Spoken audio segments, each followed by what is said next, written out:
You're listening to Who's Hot, the UKOCR podcast, where Wil Chung, along with elite racers Becky, Neal, Finley, Greenleaf, and the occasional special guest, discuss the UKOCR series and other important races in the OCR calendar to find out who's hot.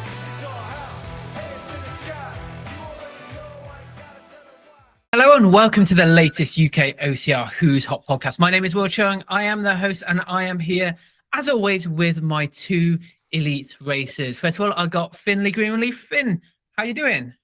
I'm all right. Yeah, I'm alive. Let's just say that. So yeah, all good for now. Alive? Would you like to elaborate? I see. I want to say about jumping the gun. I want to say I've been training hard, but obviously Becky, you've been doing a lot more harder training than myself. So I can't really say I've been training hard because you've done a lot more distance than me. So I'm going to backtrack and say I'm alive and weller than I think other people are from recent events. All right. And we'll go to Becky. Becky, how are you? I'm fantastic. My quads, not so much. But yeah, feel good. Very pleased. What's wrong with your quads? DOMs for many days. Really? What's been going on? Well, I ran a marathon, the fastest I've ever run before. So Yes, you did. Yeah. Congratulations. Of course, many listeners know that we've been talking about Becky's training for the London Marathon. Becky, tell us all about it. Well, I mean, the prep was good. Everything was going smoothly. So I knew I had a good opportunity. I was aiming for a PB. My PB before was like 3:05:56, and I wanted to take a big chunk off of that. But I had no idea whether I could really. Well, I had some idea. So I thought I could get a PB, and that left me quite close to breaking sub 3 hours. So everything lined up and I thought I'd go for it. And I did. And then I did a negative split, ran faster in the second half by 24 seconds to finish in 2:58:22. Took over 7.5 minutes off my PB. And yeah, it's mad. It's more than I could ever have dreamed of. Amazing. Congratulations. That's a huge chunk being taken out of your PB. Thank you. Yeah, I mean, I was very focused on the time, but the whole experience itself was fantastic. My dad ran as well, and he did really well, and Das did really well. He got 2:32. So we've all got qualifying times for next year. So we're going to go on about it even more. Do it all again. Maybe. Yeah, we'll see. Maybe you should come up to Manchester next year instead. Maybe. But of course, congratulations, Becky. We didn't want to not cover that. It's absolutely fantastic. So well done. But of course, we are here for the big one. We're here for the British OCR Championships, hosted by Nuclear Races, which is on Saturday, the 9th of May. And to help us talk about it, we have a Rummel fitness leader. We have Dave Peters, who is acting RD. Dave, welcome to the podcast again. Hello, mate. Thank you for bringing me back on again. It's always nice. It's been a little while since we had a chat, so it's quite nice to get back on again and join in with the conversations. And massive awe of Becky. Well done. That's amazing. You should be well pleased with yourself. Makes me feel very lazy with my 10 miles that I'm running a week at the moment. You've got more than me this week anyway. Thank you, Dave. There we go. But yeah, thanks for bringing me in. Very happy to be here. No, thank you. And, you're now a veteran of this podcast, probably one of the people that's been on most than anyone else, but of course, with absolutely good reason. A race director for the British Champs, once again, over in Nuclear. Well, where do we start? I'll leave it over to you. Let's start talking about, I guess, your bit of build up so far. How has it been going? Then we'll start to talk about some of the obstacles and some of the rigs, because I know that's what listeners are really going to be interested in. But how has setup gone so far? Yeah, it's been good, mate. It's really funny because obviously you've got to juggle bits and pieces between like your own job and what you're doing day to day at Rumble. But it's been really nice this year because obviously last year I worked with Nuclear last year, putting the champs together last year. So now we have a good understanding how we all work and what people need, and it's just easier. Like the flow of working together is easier. There's less double conversations, I suppose, because you haven't got to kind of reassure each other of what you're doing, because everybody knows what we can all do and where we can pull on each other to pull different things in. So it's been really nice. I really enjoy working with Sam. I think she makes it as easy as possible for me down at Wild Forest as well. So yeah, it's been good. It's been good fun. I've enjoyed the challenge of kind of coming up with some new ideas and some new bits and pieces as well, and it keeps me on my toes, which is good. And I always like to create some more puzzles for people to figure out. So yeah, it's been good. I'm looking forward to seeing everyone race it. So listeners know we kind of record this a couple of weeks out, so only a couple of weeks out. Are you pretty ready for it now? Are you kind of pretty much set, or is it like you had with Storm, for example? You say you like to leave a few obstacles kind of almost to the last minute, whether that's the weather or whether it's just something that you're still toying with the idea, but you kind of feel ready? Yeah, I mean, we've finished the rule books and got the general consensus of what we're doing together. That's all gone out, so the information's out for people. The obstacle plans are in place, and I've like you just said, like Will, I like to have that last minute available choice. But what I haven't got in my head is, oh, I don't know what I'm doing. Do you know what I mean? So I've got two plans for, I mean, two of the rigs that I've got in there are completely set in my head exactly how they're going to be. There's two of the rigs in there which are one or the other option in my head. So this year, the difference this year is I'm setting up. I'm actually traveling to Nuclear, spending a few days down there before the event this time, as opposed to the day before, which means I've actually got a bit more time to finalize the final details, if you like, exactly how I want it, exactly how I see it. I want to see racing across the rigs as well as challenge and difficulty to certain parts of the race, but I really want to see the rigs being raced across, in different ways and seeing different skill sets being used. And that means I've got to get on them and I've got to play about with them and I've got to tweak final details. But yeah, I'm pretty set exactly where I'm at with what we're doing. I think I know exactly how I want it, but yeah, there might be a couple of little tweaks for me to make it last minute, but my only role now is to literally put the rig together. So I've got some good time to do that and practice them and have a little play. And I'm quite enjoying actually having that freedom in that last sort of couple of days to kind of play about with it. All right, let's talk about some of these obstacles. Where do you want to start? So of course, listeners, if you have entered the British Champs, you should have seen the rule book that are out. There's lots of photos, there's lots of do's and do nots, and we'll talk about some of those as well. But I want to talk really about the main, the exclusive obstacles which are part of the British Champs, and then if Becky and Finn will cut in with some of the other obstacles as well. But let's talk about some of the main obstacles first from your perspective. Yeah, so I mean, what we've got is obviously Nuclear Rush, and Nuclear races have got some great stuff anyway. So we didn't, as we did last year, we want to make sure that we use the best of what they've got on every course, irrespective of whether it's a champ specific or whether it's there. So that, like you've just mentioned, they've got some brilliant things there. So people will see the spinning monkeys in there. You'll see their Weaver rig where they've got the under section that you climb under, and then you join the Weaver as the second part of it.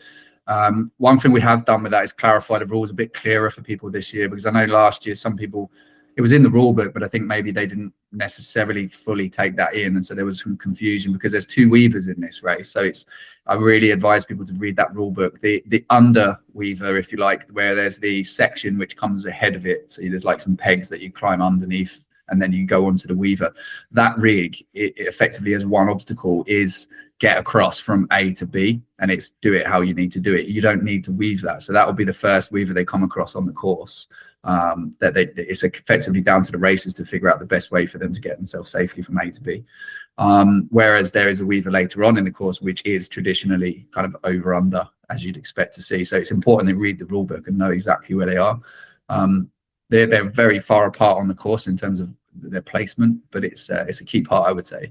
But there's some really good fun stuff in there as well. And I say fun stuff lightly because I think people are scared to use the word fun when it comes to a championship. And it's like, you're racing, right? But we still should be enjoying what we're doing. So we've put some of the good stuff in there. Me personally, I love the zip wires at Nuclear, and I think that they've got to be in the race. I just think there is skill to it, there is technique to it, but there's also, it's just a good obstacle to use. It's massive, and it's a thing that you don't see at other races, and if you're not using it, I think you're missing out. So so you've got some of the classic sort of Nuclear bits in there, and obviously sorry Dave, I just want to, because I remember was it Becky the World Championships when the zip wires were in, and I seem to remember females going in, and technique Yeah. had a lot to do with actually saving quite a lot of time. Poor That Rose was- Wetzel has had some really strong race finishes, but she did not like finish that obstacle well. Lindsay Webster was the best at completing that, went from like 4th to 1st, I think, or something like that. Yeah, I think people weren't planning ahead, but a lot of experienced racers at Nuclear, so people are actually quite efficient, but sometimes it is a bit of a fumble getting out, and it is very fast. So like you might have the marshals, the volunteers shouting at you to slow down, because you do pick up quite a lot of speed. Lift your legs up is, I think, is what we're trying to say, right? Well, yeah, and then put them down, but not into the wall, because that will hurt. Yeah, don't crash. But yeah, I was going to say, I had the opposite last year. I got stuck halfway. yeah, you I did, didn't you? got the very opposite Yeah, I experience. remember that. The marshal said to me, "Oh, that's a quick one, mate." I went on to it. I got stuck halfway, and up like trying to skip across. I'm a right nightmare. Yeah, never seen that one. No, Get in the water. So next choose a to you. good piece of kit. You know, you got a whole bucket of stuff there. Choose a good one. Although sometimes you end up on a different one when you get up there and give it to the marshal. But yeah, we've got those classics in there. And then obviously the grand finish wheel as well, right? So you've got the Travelator that's always there now at Nuclear. And I think it's now tried and tested. And I think we had a few years, didn't we, where people maybe found it a bit too fast. But I think we found a really good balance with that now. So I think it makes for a really good finish. And actually, if you go back to last year's championships, especially in the women's race, it was really quite... it could have been a real game changer. I remember Shiloh really kind of had a bit of a struggle at the end and almost got caught by Tamar after a real... The podium position. Yeah, exactly. So it just shows it really does, mentally as well as physically. It's obviously physically quite a challenging obstacle, but mentally as well, it can get in your head. So yeah, it's a great obstacle to build in. But obviously, we obviously take some of the ones and we adapt them a bit and we build some extra puzzles into them and stuff. So we've gone and done that to this time. Probably the biggest change I've made this year is I've split the loop down into 2 sections. So last year we had the Wild Forest section effectively looped in as one big extra section, and it's quite traditional. Challenge Cups have done that in the past, and now the British Champs last year. But we wanted to. One of the things I wanted to do from last year was try and spread the race obstacles out a little bit and try and feel like the race balance is a little bit better, so that we don't just have a section of rigs and then go back onto rush again, you know. So we've managed to do that, and we've got 2 separate loops. So we've got you go through your first few sections. So the first major rig that you hit is the low rig. Was last year I think we went into gorilla rig, whereas this year that's not in the race, it's straight to low rig as the first major one. And we've mixed that style up as well. So I've put firefighters into the low rig this year, which is a kind of unique challenge because I don't think we've really seen them on a low rig anywhere. And the beauty with Nuclear's low rig that I really enjoy is that it's kind of like a 3/4 height rig. So you could actually put a high rig on it if you really wanted to. It's high enough to do that. But because it's built like that, you kind of have a longer strap, so there's a lot more movement in the straps, the way that it moves, and that's good for different styles, I suppose, of low rig. But for me personally, that changes the puzzle. I always like to create a puzzle for an athlete in the middle of the races. So for me, in the middle of the rigs. So for me, I wanted to create something that breaks the flow a little bit, changes the rhythm of the rig a little bit, and kind of just gives a new challenge that people maybe haven't been practicing or haven't been trying. And it kind of just throws a new test in there a little bit. So they're going to have to be able to get good locks onto the firefighters with their legs and feet, probably. Some people, I'm sure, will try different methods and different styles. I know me and Finley talk quite often about he loves to just go arms only on a firefighter nowadays because he's an absolute monster. But getting a low rig is a different kind of project, right? So we'll see how that goes. But yeah, it's nice to have the flexibility with the height of the rig. And I always feel like if the frame fits a longer strap, then you should try something that you can't try on a shorter strap rig and put the puzzles in that suit the frames, you know, rather than trying to false sort of set up something. So yeah, I'm looking forward to seeing how people tackle that one in particular. I've also put in a double rig. So the next sort of rig that you'd come to on the course is like a double bell. So it splits the rig in 2, and there's 2 bells. So there's 1 bell central in the rig and 1 bell at the end. And effectively, it's a rope climb in the middle of the rig. So you'll have to hit the rope and then be able to climb it but you're going to be moving. So you're going to have some pretty good control of yourself. One, so that you can actually climb the rope, but two, to be able to continue the rig afterwards. Again, the rig itself isn't necessarily super complex and difficult to hold on to, but it's just having to think a little bit differently. And I know that someone's going to skip past the bell in the middle and they're going to either miss it or they're going to have to go back because they haven't concentrated. Yeah. Are you listening? Yeah. You're not pinning down who you're guessing who it might be, Becky. But yeah, I think we're going to see that, and I think if people aren't concentrating when they're racing, which for me is a big part of being able to race, is being able to tune into it, then that could easily go wrong. So it's just something different. Again, it's that puzzle in the middle to kind of figure out and work its way around. So that's kind of the first entry into the obstacles effectively, before then people head back out into the water sections. Water section, obviously we had Swinger Ding was in last year. It's in again, so it'll be exactly as it was. Yeah, I think so as well. That's another fun one. Love it. Exactly. And there's still a challenge to it, right? And there is a bit of skill. Yeah, so you have to execute it well. Absolutely, yeah. And I think obstacles like that, they're big. They make a difference. If you make the gamble and you really commit to that obstacle, you can gain time. And especially if someone misses the bell and they have to go back round and do it again, it's quite time consuming. So it's a big. I think it's important that it's in there. And then, so once they head off and they go and do the water sections and back through some sort of classic nuclear obstacles again, back through the Kingfisher, we then move into where the nostalgia rig was last year, is where it turns up in the race this year. So it comes just before the water section, or the majority of the water section. The setup's completely different. So last year I wanted to bring back a little bit of a throwback to 2016, and we put some ropes and bars and rings in and reminded everybody of just how far they've all come, based on a rig that caught nearly 90% of the field out in 2016, and then the sudden change, and all of a sudden we've got 90% of people getting through it, so it was quite nice to be able to do that last year. But this year we've gone far back more towards the Toros feel, so it's effectively a Toros rig. So all the attachments in there are all the typical classic Toros stuff that you can expect to see. Again, nothing too complex, but if you're not familiar with the attachments, it's probably worth familiarizing yourself with the UFOs and the pairs and the things like that, just to kind of get your head around it. And then we hit the water section zone. So we have got the rope traverse in again. It is just simple, it's straightforward rope traverse. I say simple because it's not simple. You've just come off of a rig, you're tiring, and then you've got a long rope traverse. So, and the long rope traverse isn't just tiring, I think, because of the length of it, but it's because when it's a longer traverse, it moves a lot more, and there's a lot more work to be done trying to actually cross it. So if you're fishing, then you can get across a lot better, but it will swing a lot, and it will give you a little bit of test.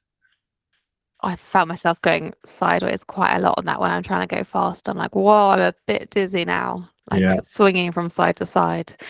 So yeah, it's tough. Then we come to where we would hit Ebenezer. So it was a really interesting conversation this year as to whether we put it in, whether we take it out, whether it's a racing obstacle, whether mud is allowed in a championship race. We've decided not to put it into the race this year, so you will bypass Ebenezer this year. Anyone who knows me knows that I won't cut mud out of a race because I think it's easy and it should be the way it should be for racers, should have no mud. I'm a firm believer that we're in the UK and that we originated our obstacle racing from mud, and so you deal with it. Also, Ebenezer as a physical task is a tough obstacle to do anyway. So, but from a feedback perspective, I know that there were a few racers who maybe didn't enjoy it, despite the fact there's a water clean off straight away immediately after. I think it's more, the bigger challenge came from probably realistically from the backs of the waves, where they were clashing with some of the fun runners that were out on the short course that maybe were hitting it at the same time. And more so from my perspective, the reason why I've decided that I don't think we should go with it this year, other than I don't want to just repeat what we did last year, is because I think there is quite a lot of variability in the obstacle, whereby if you know it well, you can find your way across pretty well, compared to someone who maybe doesn't know it at all, or doesn't know how, never seen it before.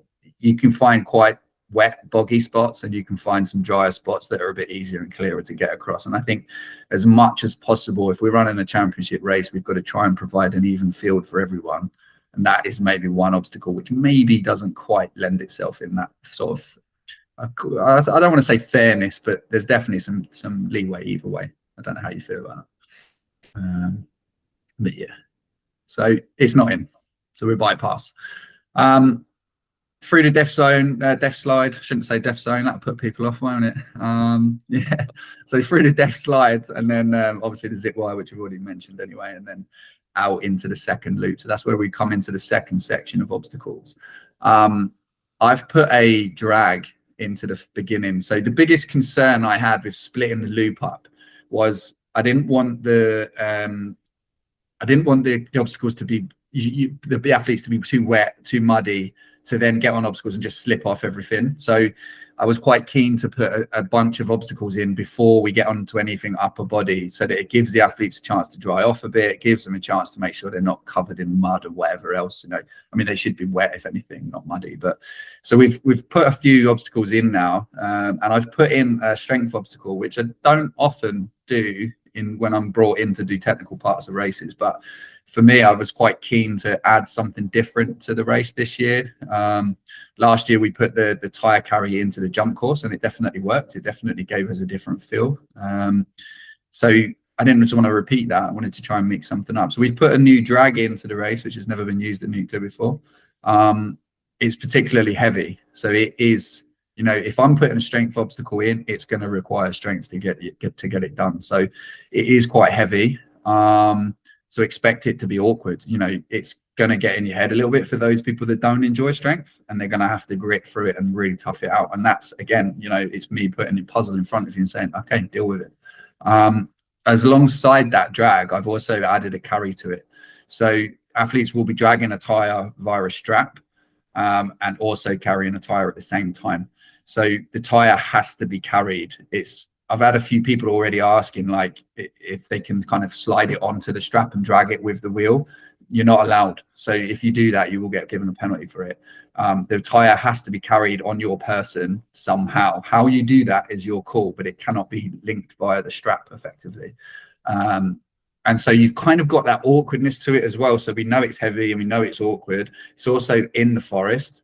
So it's quite likely that you're going to be brushing through leaves, and you're going to have uneven ground, roots and bits and pieces. So it is made purposely to be awkward, heavy, and make a difference in the race. And that is why it is the way it is. So it is not by accident. It is going to be tough. And that's what I want to see, you know, and I want to see people having to work.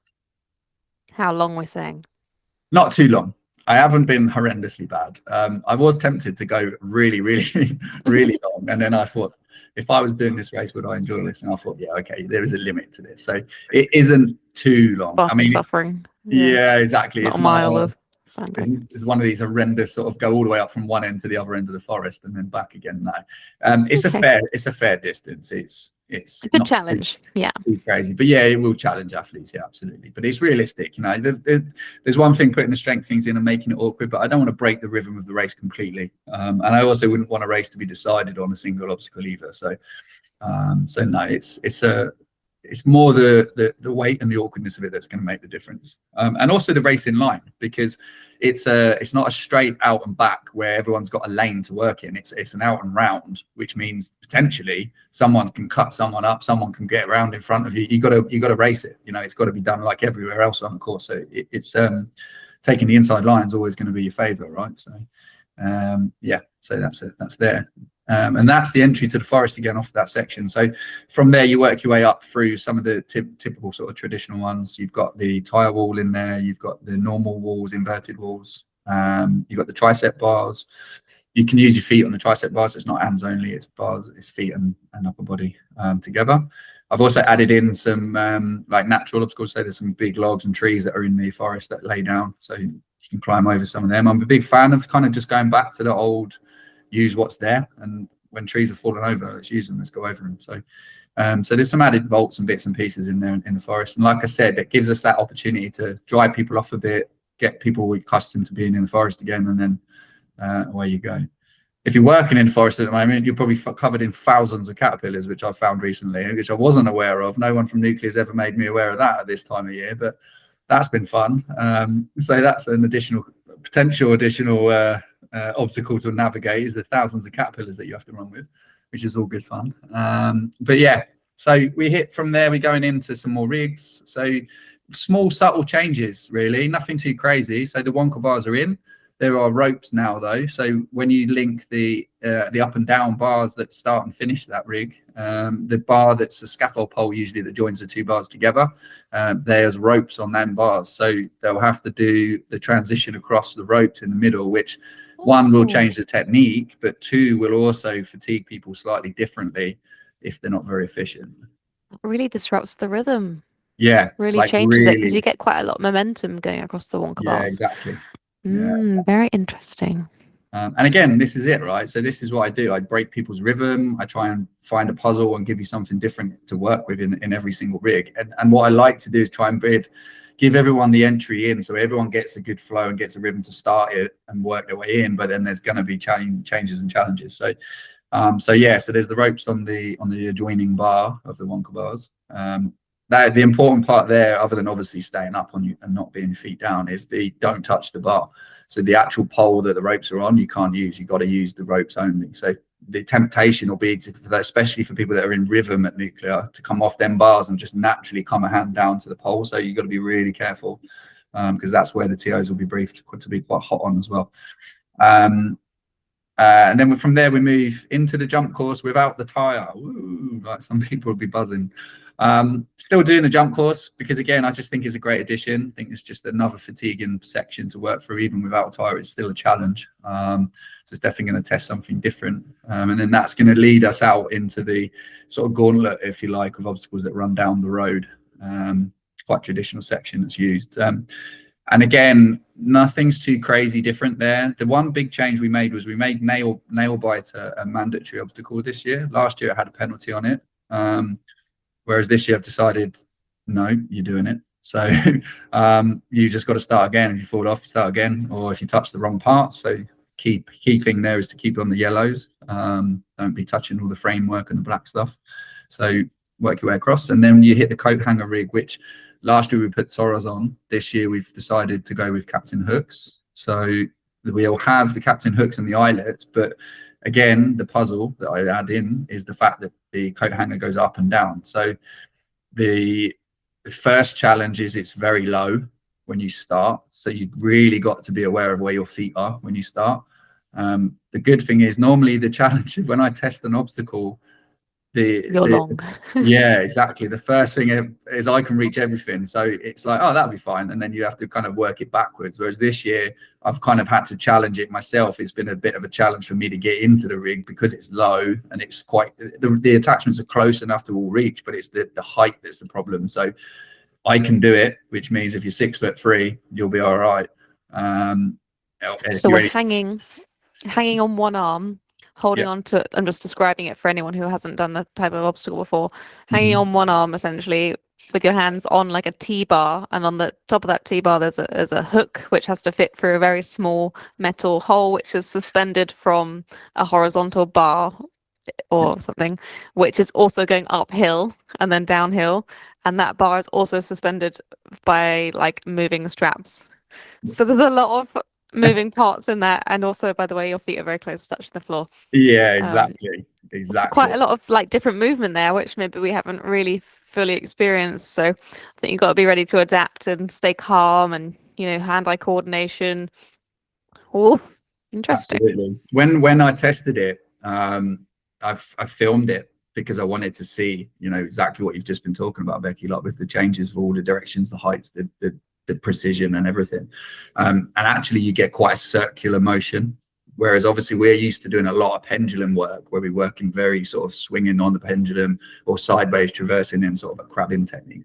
This, you actually, because the start is so low and then you're kicking from the ground, almost in any way I've tried to do it, you end up in a circular motion. It's the only way I can keep my legs off the ground is by having that circular motion. So a lot of people are going to have to hook up in front of them with their legs, whereas a lot, I certainly train people to hook behind, so I already know there's a fair chunk of people that won't be familiar lifting their knees in front of their body as opposed to sort of hooking them up behind them, if that makes sense. And yeah, the motion that you see, the movement on the way up is quite circular until you get into the rhythm and you're a bit higher. Then you get the second challenge, which is on the way down, you've got to hook out of a ring that is actually your extended arm. So your weight is usually in that back hand. And normally when you transition from these captain hooks, as you take the backhand out, your front arm is extended nice and straight. Well, because you're on that decline, there's a bit of a drop in the arm unless you can really commit to a big swing, at which point you've then got a huge swing that you're carrying to control on the way down and really be specifically really precise. So like you said, I think people are going to have to prepare to adapt, work differently than maybe what they were used to working or what they'd expect to happen, and be prepared for those unexpected motions, movements and challenges. It's possibly, it's one of those rigs where you could find it really easy if you just so happen to hit that comfort zone in your rhythm and you figure it out quick, but it could also be really frustrating and you could be hanging on them rings for quite a while, potentially while you're up there. So it'll be a challenge for sure. But as far as I'm concerned, it's the challenge. I think it's the one rig which is going to really kind of almost level the field a little bit. I don't think people will have really had the opportunity to see this much. Maybe people have tested it a little since they've seen the rule book, but it's nobody's going to have had months of practice on this. This is going to be quite new for a lot of people. And you're going to see different styles and techniques. I think you'll see bent arms, you'll see big swings, and I think you'll see people really struggling to get the hooks out. So the emphasis is, like you just said, Becky, I think be calm and adapt and expect the unexpected with it, I suppose. From there, we basically hit Stairway and Weaver, and then we rejoin the rush course. Couple of little details which maybe people haven't picked up on if they're not one of these sticklers for the rule book. So some of the mandatory ones do have some parts to the rules to have a little sneaky look at. So for example, the Rolos, which are try and give an explanation, it's like a tube that you kind of typically people sit on, right, and sort of shuffle along because it spins. You cannot exit that obstacle under the frame. So you have to exit the obstacle over the yellow frame. So you enter over the edge and sit or get onto the spinning beam effectively. And then you must exit over the frame. So you can't just get on it, fall, if you like, spin underneath and then just traverse back and climb out underneath it, almost like a letterbox between the ground and the frame. You have to come out over the top. So there's little details in the rule book like that you really should pay attention to. You wouldn't get a penalty for that, but you would be told to go and do it again. And for anyone that's done the Rolos, they'll know that it's potentially quite a slow, time-consuming shuffle. And if you start rushing that obstacle, it's easy to fall off it. So definitely read the rule book if you're planning on racing this race. Yeah, I think that sums us up, Will, pretty much there and thereabouts. And I think Becky would always say, read the rule book. That's what it's there for, isn't it? There's so much information within the rule book. I know some of the photos are representations may not be quite right, but at least, especially for new racers or people that haven't done nuclear before, at least gives them a bit of an idea. And of course, there's lots of videos out there on YouTube and everything else for people to see from last year as well. Dave, sorry, on that as well, I should say we are planning to put some videos out on social media in those days before Thursday, Friday, before the event. So it's well worth keeping your eyes on social media because where I'm testing and things like that, we will do some small, short videos of bits and pieces as well. It's always, we'll try and give as much information as we can. So it's as far as I'm concerned, it's important that we do that. But yeah, keep your eye on nuclear social pages and stuff as well, probably British Obstacle Sports pages as well, and it'll be there. So yeah. Brilliant. That's for nuclear races on Instagram is at nuclear races, and British Obstacle Sports is at British Obstacle Sports. Becky and or Dave, let's talk about penalties, because a lot of these either must complete, some are single attempt. Let's talk about the penalties and kind of the way that we're going to be working in the British Championships this time around. So I'll talk you through the system. So the system is penalties at obstacles. So there's no banded system at this race. It's obstacles completed or penalties directly at the obstacle itself. One, Nuclear really kind of prefer to run their races that way. It's a well tried and tested method at Nuclear, and I think when it's the British champs, we want to minimise the amount of things that can go wrong and maximise the knowledge and experience that they have on site, especially because we have a brilliant technical official team to help us obviously run this event, but also we rely heavily on the marshals from Rush and the Nuclear event. And it wouldn't be fair to overcomplicate it in areas where maybe people haven't had the training necessarily that suits that. So we've picked a system that works best for the host venue, and also for what we believe is going to provide us with the best race. Personally, I enjoy that anyway, because I like to see the fact that a race is happening, and where you are in the race is where you are. So people have an idea of, you know, where they're placed even after an obstacle failure, as opposed to waiting until the end and rushing a penalty loop. So on the rule book, there's 69 obstacles, plus minus, you know, a little bit of grace, and 10 of those are single attempt obstacles, so they're highlighted in red in the rule book, and then the rest is mandatory, so you have to complete them. But hang tough is slightly different, which isn't mandatory. It's just multi-attempt options there, so you can have more than one try at that. But yeah, of course, that takes time. So gaining all that information from the rulebook, from the social media videos, and anything that we're saying on this podcast is definitely going to kind of up your chances for those 10 single attempt obstacles. It's really difficult to know actually what it feels like, but doing things like, you know, visualizing and imagining which way you're going to move and predicting that a little bit, and thinking about it as you're coming up to the obstacle is probably going to maybe make a difference between doing a penalty or not. But yeah, we definitely had a lot of kind of great feedback from the penalties at obstacles in the last British Champs, the 3K at Tartan Warrior. And fortunately, Nuclear has enough space and lots of lovely volunteers to help make that happen. So I think that is, you know, a good goal, like you say, to see the race unfold, and keep people fighting for positions. Well, because, you know, it's very well spread out. You know, we're doing 12 plus K spread over like 3 different fields, with forests and lakes and all kinds of twists and turns. So having that kind of back and forth, we certainly had it last year in the race. It made it really exciting. So this penalty system is going to add to the value of the course. So Becky, let's keep talking a little bit. Of course, you are the queen of Nuclear races. So let's talk a little bit more about the course, maybe kind of any sort of highlights, knowledge, highlights and knowledge that you might be able to impart to people that may have not done it before. And yeah, you are the queen. Well, I've noticed a few new things. You might have seen them on the Nuclear races socials as well, but there's a couple kind of nestled in the middle, just before some of the more technical obstacles. So it's great to hear about, you know, Dave's changes to some of the rigs and stuff, which are definitely going to surprise us. But we've got things like the tremor tracks, which you might have not seen or heard of before, which is sort of like a wobbly board. And then also Farmer's Fumble, which is we saw on social media, that's got some of like the cargo netting that moves a little bit. I'd probably watch out for your fingers on that one.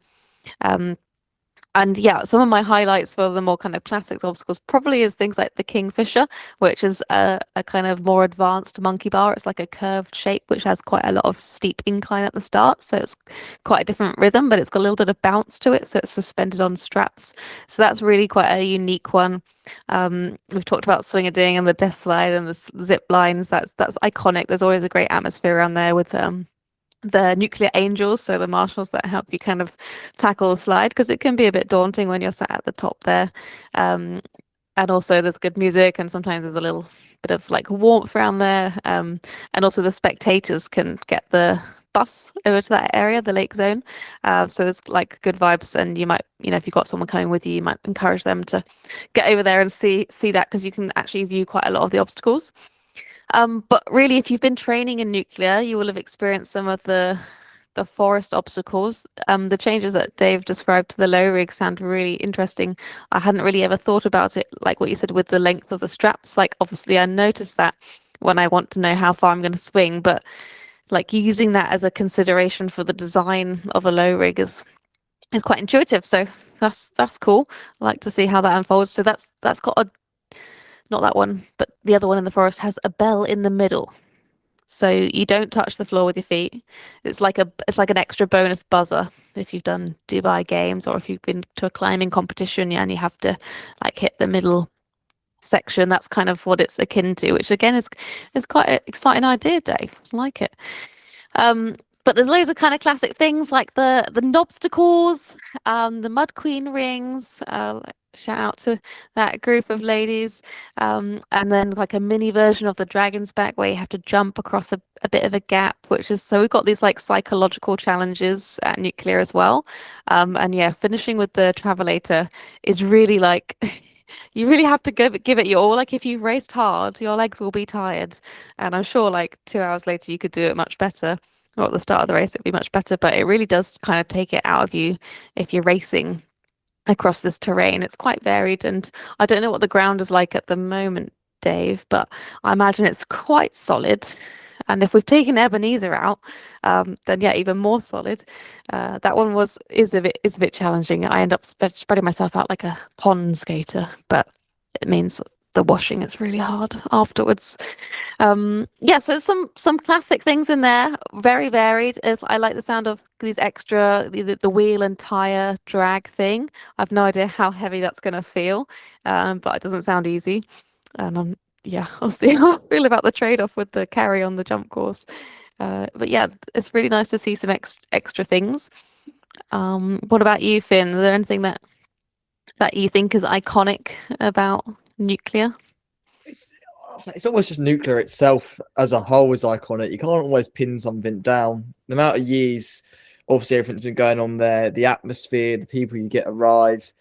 It's something unique to OCR, and I think especially thinking back to one of my first experiences when I was very young, OCR WC over there as well. I kind of get that feel for it because it really is, yeah, a special kind of community there. Like you say, there's people there really dedicated to it. Say about the Mud Queens, things like that. It is somewhere special in OCR where it's a real facility with such a great area as well. Like we say, like it's a massive area for all sorts of obstacles, and obviously a lot of the funding money that is there to create a lot of the things is something they haven't really got in the rest of the UK. And once again, like I previously said, the atmosphere, having all those sorts of fun runners as well coming to watch. A lot of the time with elite races, elite people in the field turn up, and the elites the early morning, obviously it's the same applies here, but obviously they go off, you run around a field or running out farmers' fields, there's not really anyone to support you apart from a couple of marshals. Here at Nuclear, there's always people about, whether they're cheering other people on, happen to see you, or they're here to actually watch the best of the best. So it's a real special place and special atmosphere that really is something we don't see in the rest of the sport in the UK. I've just looked at the long range forecast. I can't believe I didn't look. So it looks as though the weather up to the day is actually quite dry. So I think, kind of whether you put Ebenezer in or not now, I don't think it makes much of a difference. But so Becky, we know how muddy Nuclear can get, but if we're saying it's relatively dry, what do you think the running is going to be like? I actually think that this has a really fast start. I know we kind of go straight into a bit of a ditch and through some forest, but the next bit of running after the short carries at the start is quite fast woodland. And we've, the women at the front of the race have been hitting some like really fast, probably unsustainable paces through there. There's a bit of a curve, you've got a bit of undulation. So from the map, it kind of looks like it's going that direction again this year. And, you sort of hit a hill after that around like on the way to Anaconda and that sort of smaller water zone, which is quite early on in the course. And you've got spinning monkeys and things which are interjected into there quite early on. But running along like the bottom of those fields, it is actually quite fast terrain. So I do expect it to be a fast start, especially as it's the championships. So I think if it's dry up until then, and even if it rains on the day, I still think it's going to be fast runnable terrain. If it rains on the day, then that will be a kind of a game changer for some of the single attempt obstacles, probably things like spinning monkeys where you need a bit of momentum and a bit of movement, which means you maybe find it more slippery, and that can kind of get in your head early on in the race when you haven't had a lot of warm up for your for your forearms, for your rigs yet. And that can kind of have knock-on effects potentially as well. So yeah, the rain on the day will probably be more affecting the obstacles, but I think the ground's going to be fast. But watch out for your ankles. It is dry. Just give it a quick head up on it. Like, it is really dry there at the moment. I don't know if it is going to rain. I know some people are saying there's a bit of wet weather coming, but I think it's conflicting weather reports anyway. But the one thing I would say is last end of the year, sort of, when was it? Was it November? Was it fallout over at Nuclear? Mm-hmm. So yeah, November. Yeah, but we'd had that really dry summer, and I started that the race at Nuclear in November. I started it in like mixed trail shoes. Now, don't get me wrong, that was a bit of an error on my front because you still got all the water section, you still got sections to go through. But I did that on the basis of I knew how dry the ground still was over there. But it also didn't take long for that to churn up a little bit and instantly have some of that sort of mixed, wetter, slippier areas and things. And there was still some boggy sections and stuff. So even though it is dry and fast, and it definitely is quick at the beginning, Becky, I agree with you. Yeah, don't get lulled into thinking that you don't need a lug on your shoe when you're racing. Any recommendations? Shoe recs? OCR racers love to talk about shoes. I mean, I'll always race an obstacle race in VJs in IROCs. But how many mil lugs are we saying? For me, not 4, massive. 7. No, 7. No, 4 probably be all right. But I just think there are some wet sections. So if you go too short, then you probably will struggle in certain sections, even though the rest of it's very dry. Finn, you got a shoe preference? I have a shoe. Two broke as a student to get more than one. So it will be the Adidas 220s I'll be wearing. They're holding together, and they'll be the ones I'll be rocking still. They're a nice lighter weight shoe, not a massive lug with them, but hopefully should 4.5 mil they are. Oh, know more about my own shoes than I do. There you go, perfect. That's what I'll be wearing. But there you go. Represent. Of course, as I do that. So of course, Becky knows. Finn, whilst we've got you, there's 2 questions I want to ask. But the first one, and then we'll go into the second one. But the first one is, you obviously, well, not obviously, but you are part of Team Rumble Fitness, and you run with Dave, and you work with Dave, and you have done for several years. So give us a little look into his brain. Dave has talked a lot about puzzles, and you've run a lot of his courses, a lot of his kind of his training camp. So tell us a little bit more about it, just so I guess for other races to try and kind of understand what those bits of obstacle sections are going to be like. That is such a wide question. I don't know how to almost respond to it. I think obviously Dave, like he said before, those puzzles kind of idea. When it comes to an obstacle Dave's done, you often can, a lot of them sometimes, find a bit of a flow, and they're really nice. Dave said he's trying to prevent that sometimes, these ropes, but they are, like you say, puzzles you kind of try and want to solve, and you can kind of find your way through and like find yourself comfortable, and they're great for finding bits of speed. Obviously, in obstacle course racing, it's not just running. When it comes to obstacles, it's a chance for people to get ahead, chance for people to fall behind. I think especially comes to these obstacles Dave's done in the past, they are often race deciders, especially with penalties as well. Looking over at obviously Rumble, you can't almost describe obstacles there because it varies so much from time to time. We've seen all sorts from Dave in the past and the present, and so. But overall, obstacle wise, you can always guarantee it's going to be a challenge. I think we obviously heard that today. It's not going to be easy. That is a guarantee, I can say now. But yeah, in reality, it is the peak of, in terms of British obstacle course racing, a proper challenge and a proper thing for the British champs, because there'll be obstacles that obviously won't be easy to tackle, and there will be those little things in there. There's always something in there, I think Dave's taught already today, that will just catch you out and make you rethink. And that's what's really important, to kind of have to think on your feet as someone going in a rig, think, okay, I've got to do this now, I've got to do that, etc. So yeah, there'll be real challenges. And a key thing I think as well is you'll never, even with experience, I think there'll be little bits in the obstacles, but you're never quite going to be comfortable. Talking about Captain Hook earlier, you can miss a hook, you can be out of control.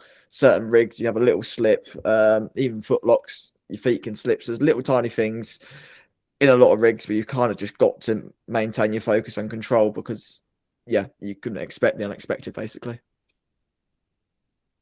And that's a nice segue. You talk about this is the British Champs. So, of course, this is a race that is supposed to get out and get the best racer. And Becky, we've talked over the years about what is the best racer. And it's lots of different kind of parts of being a racer, whether it's being a runner, it's the strength, it's the balance, it's unlocking those puzzles, as Dave has talked about. So tell me, Finn, about the British Champs. What is so special about having a championship race? What is so special about you as a racer? What is special about being part of the British Championships?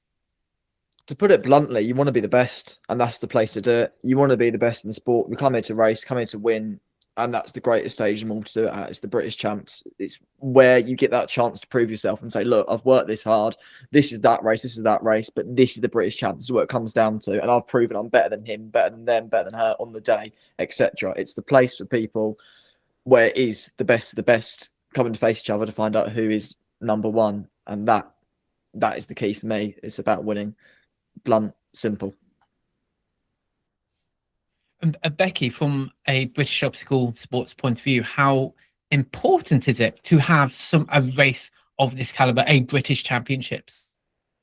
Yeah, I think it's natural to assume that British Championships exists in every sport, so it's essential for us to have credibility as a sport. And when you talk to other people outside of the sport, it would be something that seems very normal. So it's very well accepted and understood, and people can relate to that in terms of, wow, that's, you really are, ahead of the game or leading your sport. And this is a verified, organized, independent sort of way of recognizing that. So it is about recognition, both for the people who get the top spots, but also for the sport, and in a way that like makes it on the same level as all those really well-known recognized sports. So it's almost gives us more credibility, to be like, well, of course, yeah, it's the national championships. It's a thing. It's, of course we have one of those. We're a real sport. So yeah, definitely adds value to the sport, more recognition. And yeah, the event itself is very prestigious. Of course, you can qualify to represent the British national team. For example, at the World Championships in Ireland this year, which is in August. So there's details on the selection kind of qualifications for that, which adds depth, and we're going to award age group kind of podiums as well. So there is something for everyone, not just for being number one. Although, yeah, Finn, I understand exactly what you mean. It's nice to get the recognition for the hard work, whatever level you're at, and see where you place, and use that as motivation to stay in the sport, and get more out of it for yourself. So I guess just to kind of finish that thought off, they're all going to be, so if you qualify, there are then qualifications for the World and for the European Championships for people to move on to. Yeah, the European Championships is very soon after. So this is mostly for the World Championships in August in Ireland. Yeah, so it's top 10 in age group, but there is a 50% rule, and then there's awards in the championships itself, which is slightly different. You might have noticed in Tartan Warrior. So we've got like the top 3 elite finishers, and then you've got 18 to 34. 35 to 44, 45 to 49, 50 to 54, 55 to 59, and 60 plus. Of course, we've also got different para categories as well. So visually impaired and also lower limb. Perfect. And for the British Champs, we have prize money. So for the elite winners, the elite male and the elite female, there is £100. So Finn, if you do win, then you can go and get a new pair of trainers. Shoes. I feel a bit bad though, because my mum paid the entrance fee for me again, and it's actually, if I win, I'm taking that myself. I'll be honest. I will get myself a new pair of shoes. So I might have to donate it to my mum, but yeah, might have to go that way. Hopefully, if I do win, but we'll see. Indeed. Right. We also have international wave. International wave. So we want to, by having a national championships, we want to attract other racers internationally to the UK to see that as a valuable place to learn more and train more and race against, competitive athletes that they might see on the European stage, for example. So, yep, shout out to anyone traveling to come see us. Yes. So I'm going to talk about last year's winners because, of course, Finn, it's about being number one, isn't it? So in the British OCR 12K Championship last year, which again was hosted by Nuclear Races, in the female, we have our very own Becky Neal in first place. Federica Di Caria was second place. Charlotte Dehany in third place. Tamar Barkley in fourth. And Karen Macquarie in fifth place. In the male elite, hold on one sec. First place, Daniel Tipcombe. Second place, Tom Tweddle. Third place, Russell Walsh. And in fourth place, Morgan Maxwell. Fifth place, James Burton. Sorry, because we also had Esteban Bergert, who was an international, in there as well. So, guys, we've got the starting list so far. Let's. I don't necessarily want to talk about a who's hot. Maybe I will ask you about your top three in a little while. But let's just talk in the round about some of those names that I think probably will start to do well. We'll start with elites, then we'll talk about the age groups. We'll talk about the para athletes because we have got some para athletes in the start list as well. But Becky, I can see already you want to start to talk, so I'll move over to you first. I was just thinking we could start by, thinking about the women who are returning from that top five that you mentioned. So yes, I'll be there. Yes, it'll be the same scenario as last year, 2 weeks post-marathon with tired legs, but well-trained at running, not obstacles. So yes, in the mix, probably. And then, of course, we had Fede last year. She's not entered, so she won't be there this year to compete. So that does open up what was that second spot, and actually we did have a battle at some of the points in the race. We also battled last year, me, Fede, with Shy, and Shy is on the list. So given her recent successes as well, she's definitely one of the ones that's going to be up the top there. And then Tamar and Karen, who you also mentioned, are both entered as well. So apart from Fede, we have a similar mix of women as the top five last year, but people kind of nudging at that door and in the mix as well and stepping onto the scene this year probably includes Pip Rainbow, who was 1 second behind Karen at Tartan Warrior, and right up there running with other people in the 8K race as well. So you'd be interested to see how she gets on this course. I can't remember where she came last year. And I know Indy's, she's got a bit of a knee injury, and Cheryl's been doing quite a lot of training, might have a little bit of an injury. Lou, of course, solid racer, been practicing a lot of the obstacles. So if it comes down to, having to do penalties for somebody who's a bit rusty at obstacles, I think Lou's got quite a lot of confidence in those elements. So she's also good at the strength and running through kind of tough terrain. So she's going to be a strong all-rounder to maybe kind of get into that top five. Yeah, Emma McRae, I wouldn't count her out either. She's really good, strong all-rounder too. And then we've got a few like newer names, people like Georgina Quayle. So it'll be good to see, how everyone kind of gets on in the mix. A few local, nuclear races as well, like Vicky Wheelhouse, and also Claire Bancroft, who trains at Nuclear too. So I don't know how it's going to unfold. Finn, let's talk about some of the guys, or all of the guys that we've got here. Of course, yourself, but there seems to be a lot of your teammates coming along too. Yes, there is. I first mentioned James Burton, of course, now teammate of mine, and obviously 5th place last year for him. He seems to be an expert at Nuclear. I think we've definitely seen that from previous years, especially like say last. Even though he's not part of the team anymore, he's part of he's gone to bigger and better things. But anyway, now he's one of ours. I think he's still got great chance. I think he's kind of one of those people who just plows through almost. He kind of just keeps going and going, especially at Nuclear. I remember him being behind me at one point last year, thinking he was way back, and he's slowly just gained and gained and gained, and he found himself in 5th place. So yeah, I think he's definitely one to watch, especially as a wild card. Darren, once again, another Rumble teammate. He's been superb. I think we saw, of course, Storm last year. When he especially wants to, when he especially focuses, obviously that was his main race, he can just step it up and go.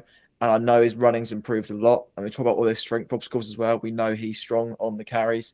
And in terms of technical, also very, very strong on that. So I think he's definitely one who's up there for me, pushing into hope for that top 3.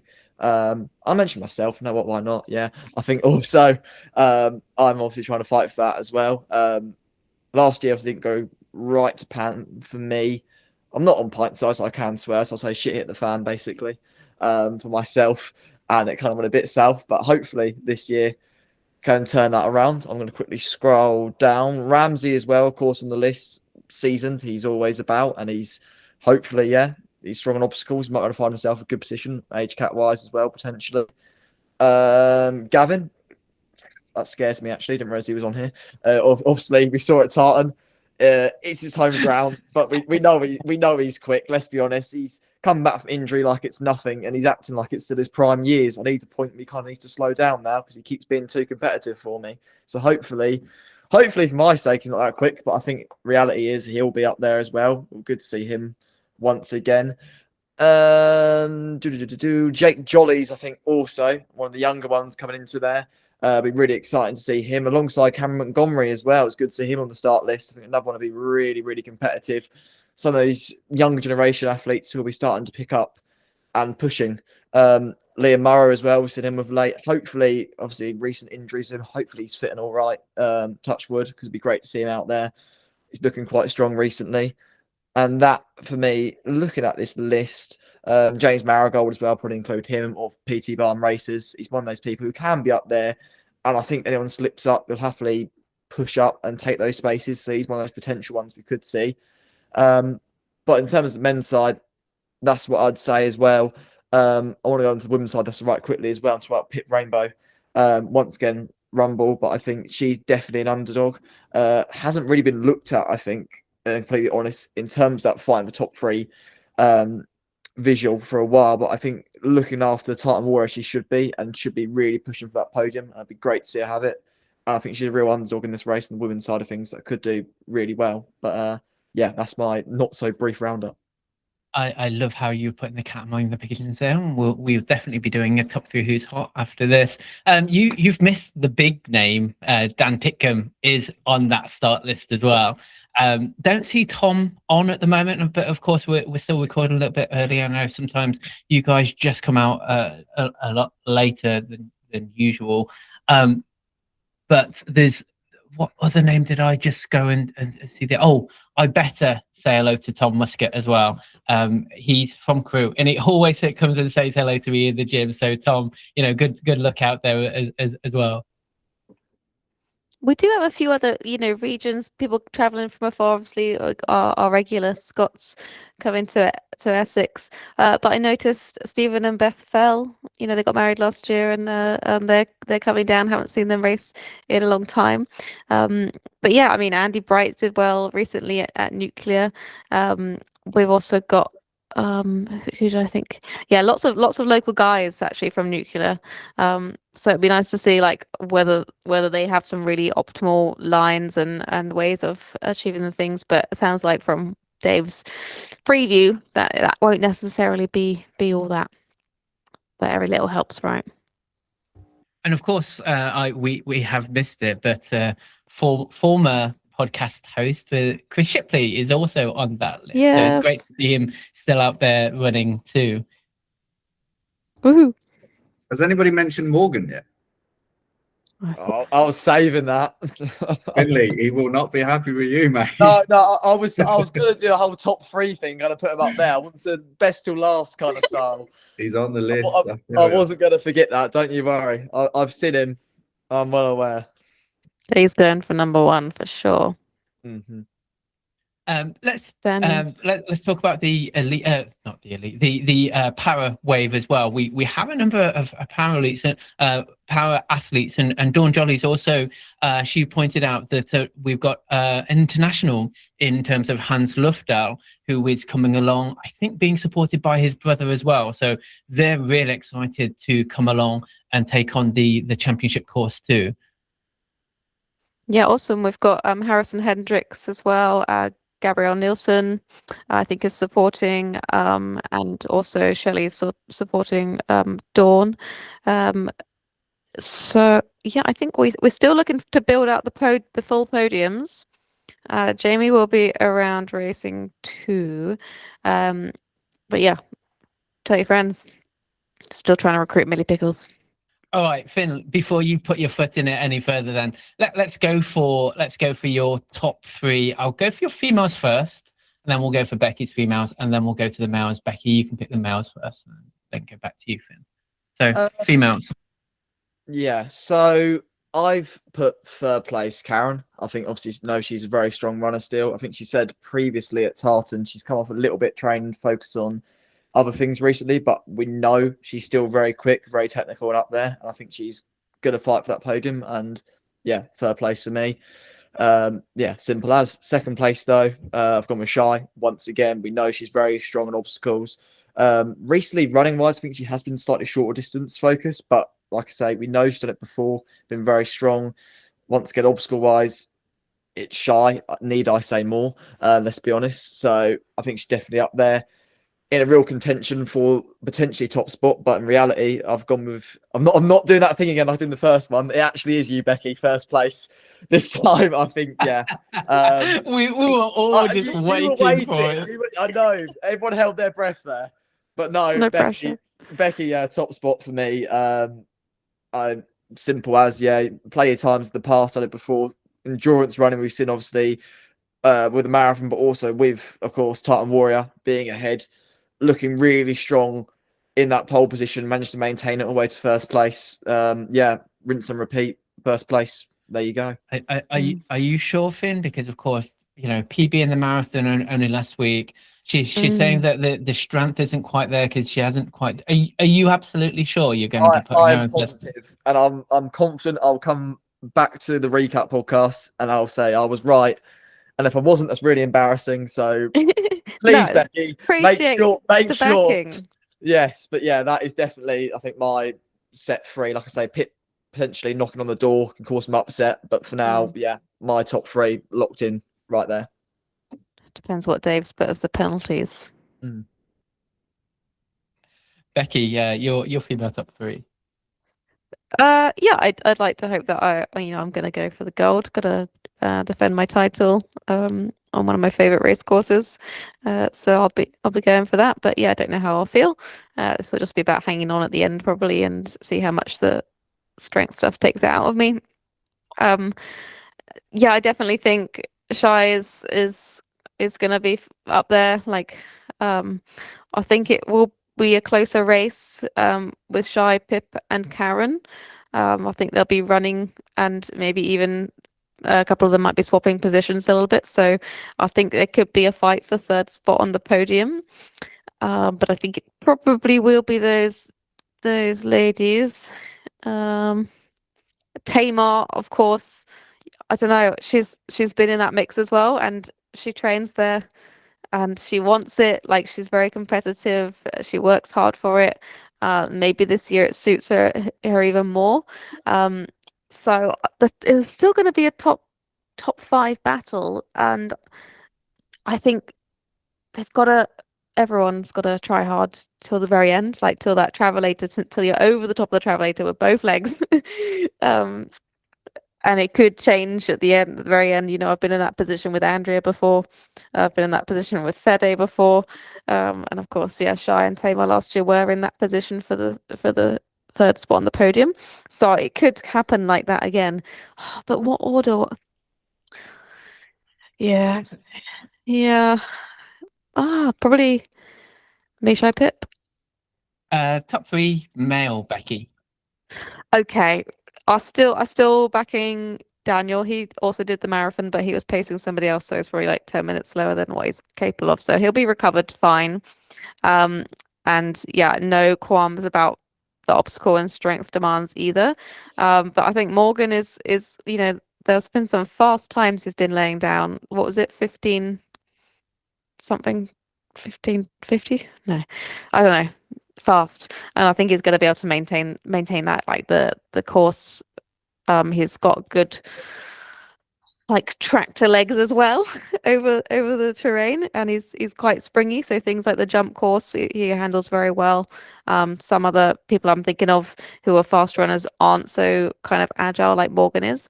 And then Finley, I think I'd probably put you in third, because I guess similar to what I've just described about Morgan, you're very agile and bouncy, and I'm pretty sure you're going to concentrate on the obstacles, but that's probably like the thing to like focus on the most. Yeah, I think Das hasn't signed up yet, but obviously he's a strong runner, but I think he's going to have to concentrate harder than you will and work harder for it, so probably not going to put him on the podium. Yeah, I think we'll go with that. The famous names. Love to see. Mo, Finn. Yeah, like to see how Gavin does do. We could do with some locking in music, couldn't we? Finn, your male top three. I'm going to start just separating top two, because I think you want your British champion battle. That is Mo and Dan, plain and simple. They're above the rest. That's your battle right there. I think we've seen with Mo in the past. He's been chasing Dan, but I think he's ready. He's improved masses and masses recently. Stepped up more than ever. He'd already stepped up such a high level previously. I think previously, like I say, in races, Mo has gone off quick. And sometimes that works, sometimes it doesn't. And I think that'll happen here at Nuclear. This is quite an in-depth prediction, but I think Mo will go off fairly quick, want to take control of the race. Dan is more of he does his own pace. He knows where he's at. He feels comfortable. So I think Mo might have a quick start, and it will be Dan slowly trying to reel him in, and a real battle between those two. But I do think this is the year for Mo, and I've put Mo top and Dan taking second in the end. I think this is finally Mo's chance to sign here at Nuclear. And yeah, he's P1 for me. Dan, a tight second. But I think we're really, really interesting race, and that will be the one to watch in the men's field. Whilst third place, I think, is a toss-up between a lot of people. It's going to be a real fight. Nuclear can be like Pandora's box. Things can happen on the day. You can't predict. Things can go wrong, things can go right, etc. So yeah, it's hard to predict. But I like myself. I put myself as third because yeah, I have that bit of confidence. Yeah, I've had bad times there before. Whatever, let's go out there, take third, maybe fight for first. Doubt it, but you never know. Wouldn't complain about a bronze medal. Yeah, that's about it. Finn Greenleaf, third place. But nice. Yeah, there you go. Nice. I love the confidence, and when we've talked about it before, you've got to be backing yourself, and I love that, and I think you're probably right about Mo in my personal opinion, and I'm so glad I don't need to ever pick the top three. But I think moving to Sheffield is really done him so much good because of the hills and the amount of elevation he's having to do, even just walking around bloody town. We know how hilly Sheffield is, so I think that it's been a fantastic move for him. Dave, I don't want to put you on the spot in terms of kind of top three or anything like that, but I think, you know, there is such a depth of male and female athletes that the guys could have picked from. But I guess maybe some of, this is a horrible phrase, but kind of best of the rest. You know, what are the names should we also be looking out for? Maybe not top 1, 2, 3, but I think should be, as these guys have been saying, about the really tight pack that may just be behind them. Yeah, I mean, I think it's even without sort of trying to go 1, 2, 3, I think you could pull out quite a lot of the names. I think you just seen Finn and Becky both sort of and ah about a couple of those positions. So there's definitely a whole host of those names that can, you know, we talk about them being best of the rest, but actually, you know, they've got every chance. But I'm excited personally to see. I'm excited to see Georgina. I think she's a great athlete, and I think she's learning every race that she does. And I think that it's one of those kind of easily could sneak into a race with people. She's got the legs. She's a great runner. She's a great athlete. Her experience is building time after time. I'm excited to see Kmart as well. Like, I think she's been mentioned already, but I think she's done some great work over the winter. And I think there's a few people with a few niggles at the moment, which are maybe impacting on the way they race. And having championship races so early in the season is always a bit of a challenge in that respect. But it's definitely opens up the field a little bit sometimes. And like Becky's already mentioned, there's potential fatigue in people's legs as well, and hard winters as well. So I think Georgina's a great shout from the sort of that pack, if you like. I've seen some people over winter putting in some hard graft as well and really working on things from the age group sort of perspective, if you like. I think Andy Bright's been brilliant in the early parts of this season, what I've seen anyway. So he'd be someone I'd be keen to keep an eye on and see how he goes. Who else? I'm trying to think who's on the start list. I know Johnny Hunter's another name that maybe hasn't actually signed up yet, but he's intending to. And I've just been out in Mike's gym with Johnny, and he's in fantastic shape. He's running really well. He's still learning, Johnny. So there's a lot that he's kind of still taking on, but he's also starting to come around to that sort of racing mindset a little bit more now. I call him the Mr. Nice Guy at the moment. You know, he's standing at rigs going, "Oh no, after you, it's fine." And it's like, no, you need to get yourself in them rigs and start getting across. You know, especially when the rigs is exactly where he should be racing because he's so good at them. So again, I'm looking forward to seeing Johnny kind of step out of his comfort zone a bit and really kind of back himself. And there's people like that as well. Similarly, like you know, Liam's a great athlete. I think Liam's a brilliant guy who is, again, he's still quite new to this. He's still working on that transition from sort of Spartan style racing, and he does a lot more short course stuff, and he's definitely a better suited in that. But he's definitely got capabilities to put himself in the mix, especially when you're talking about this sort of in and around it, and then maybe in those age group podiums as well. So there's lots of potential there. I think Finn, you mentioned Cam Montgomery. I think he's got a great future ahead of him. And similarly, I think we can see that across a lot of the junior ranks now. We're starting to see them stepping into the adult field and starting to take on races, and I'm excited to see what he can do as well. Gavin is a name for me who instantly I think he's in the mix. I don't think he's here to, you know, Gavin's very much about winning, and I think he'll put himself in that same category as you, Finn. I think he'll back himself, and I think he's got right to as well. The way he ran at Tartamore, and I know that everyone, you know, it's his course and whatever, but you have to do the work, and you've still got to have the legs to do what he did. And what he did was sit not too far away from Morgan, who we've just said is potentially you got a chance with Dan. You know, so I think Gavin will go great, and it's really nice to see him back racing competitively with confidence again. Great, guys. Becky, final words from you? I was just going to echo some of the things that Dave said, because some people sneakily haven't entered the race yet. Please, anyone who wants to enter, please do. Johnny's also going to be competing elite at Euros, right? So this is perfect, you know, preparation for that. He's really got to put himself in the mix and go for it. And yeah, elbows out kind of thing, because like it's a really good opportunity to learn ahead of that in May, later in the month. Absolutely. Sorry, I was just trying to sort out my bloody mute button and also looking at some other things. We are looking for rabbits to cover the race. Of course, Dave talked earlier about lots of videos going to be on social media. We are looking to try and cover as much of the race as we can live.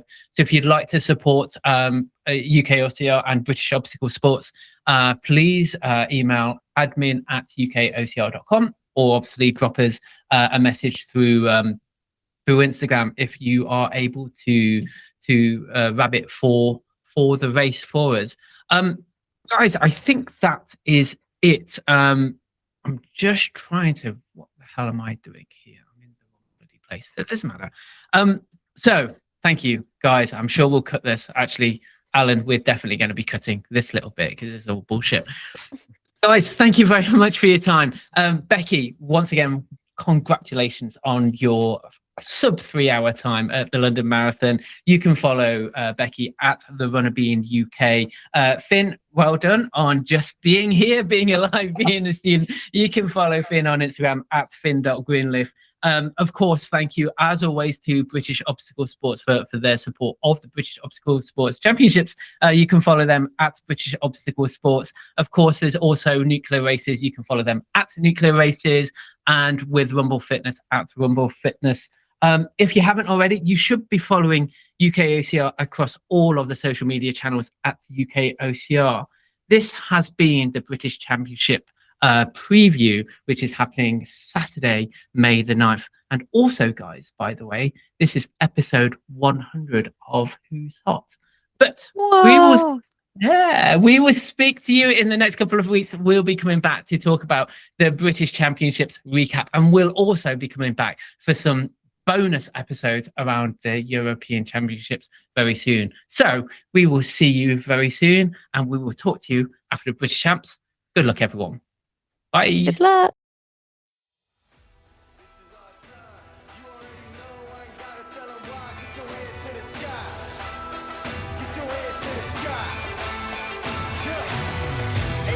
For the faint of heart, we all stars, win or lose, we don't play the part. And when the going getting tough, I get to going hard. You bring your best and you know I'ma tear them apart. We ready survival, rival, I ain't got no time for anyone who wait but ain't no work that I do. You ain't heard about it, think I'm gonna remind you. I've been out here doing what I say, it's what defines you. This is our time, hands to the sky. You already know, I ain't gotta tell them why. Hands to the sky, this is our time. You already know, I ain't gotta tell them why.